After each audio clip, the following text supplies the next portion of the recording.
Começaram a limpeza de dentro para fora. Vejamos, segundo Crônicas, capítulo 29, a partir do versículo 12. Os levitas atenderam e fizeram o que lhes era solicitado. Na sequência, eu vou pular um pouquinho aqui, porque tem uma série de nomes. Nós temos o seguinte: consagraram-se e começaram o trabalho de limpeza do templo do Eterno. Consagraram-se e então começaram o trabalho de limpeza. Tudo que é feito para Deus precisa ser bem feito. Tudo que a gente faz para Deus precisa ser feito com temor, reverência, respeito e deferência. A gente não pode fazer as coisas para Deus de forma alinhavada, aleatória. A gente precisa trabalhar para Deus com esforço, sinceridade, dedicação.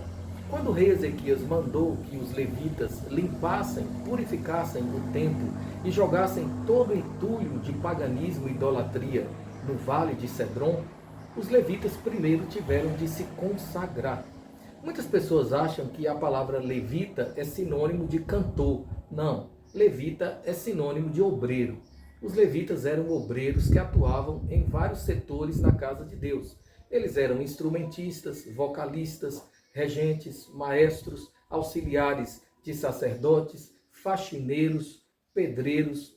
Trabalhavam em várias áreas da casa de Deus. Ou seja, eles faziam todo o serviço necessário para a manutenção da casa do Senhor, a fim de que tudo funcionasse devidamente. O rei Ezequias, preocupado com o bom andamento e a boa organização da casa de Deus, principalmente no aspecto espiritual, ordenou que fizessem a purificação do templo.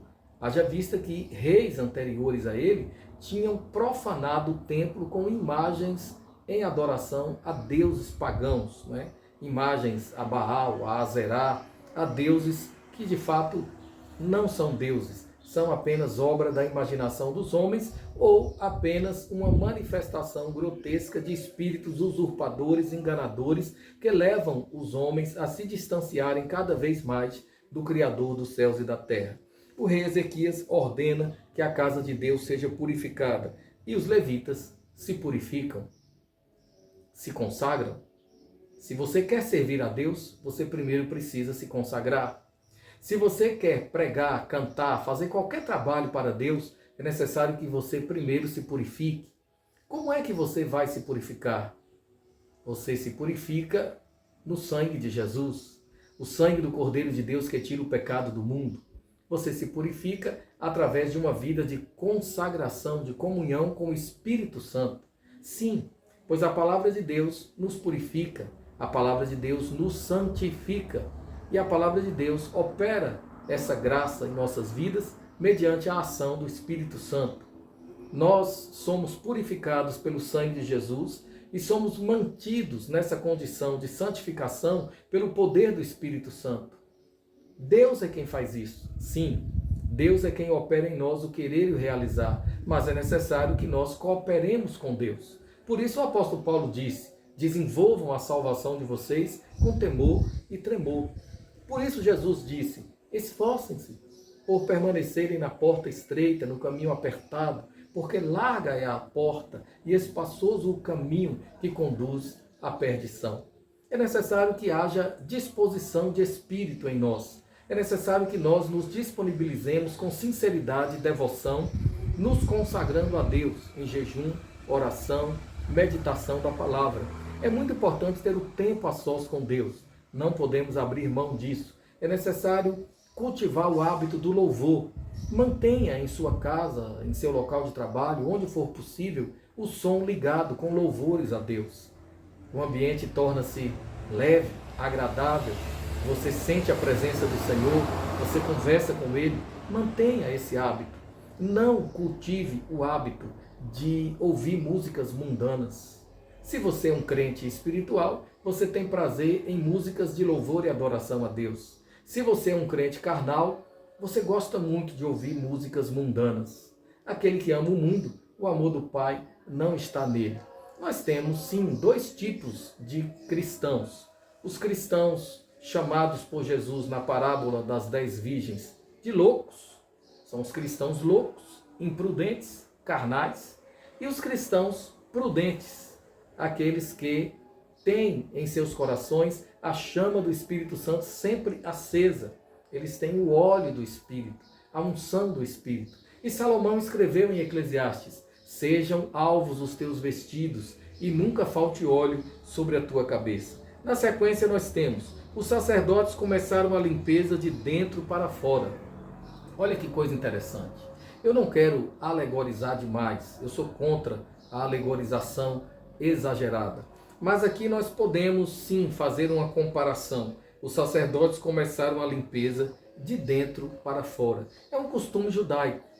Você percebe se a pessoa tem costume judeu, se a pessoa de alguma forma aprendeu com algum descendente de judeu, ou mesmo você pode até desconfiar que aquela pessoa tenha algum traço judaico na sua genealogia, quando ela tem alguns costumes apresentados na Torá. Aqui nós temos um deles: varrer de dentro para fora. É um costume judaico, varrer de dentro para fora. E espiritualmente tem uma simbologia muito forte. A limpeza começa no coração. Jesus fala muito sobre isso. Jesus diz assim: hipócritas, vocês se parecem com túmulos caiados, bonitinhos por fora, branquinhos, regulares por fora, imundos, fétidos, podres por dentro, cheios de rapina e de maldade. Ao invés de vocês se preocuparem tanto com a limpeza do exterior, preocupem-se com o interior do copo e do prato. Aqui Jesus faz uma comparação, ele utiliza alguns símbolos para deixar claro o seguinte: a purificação deve começar de dentro para fora.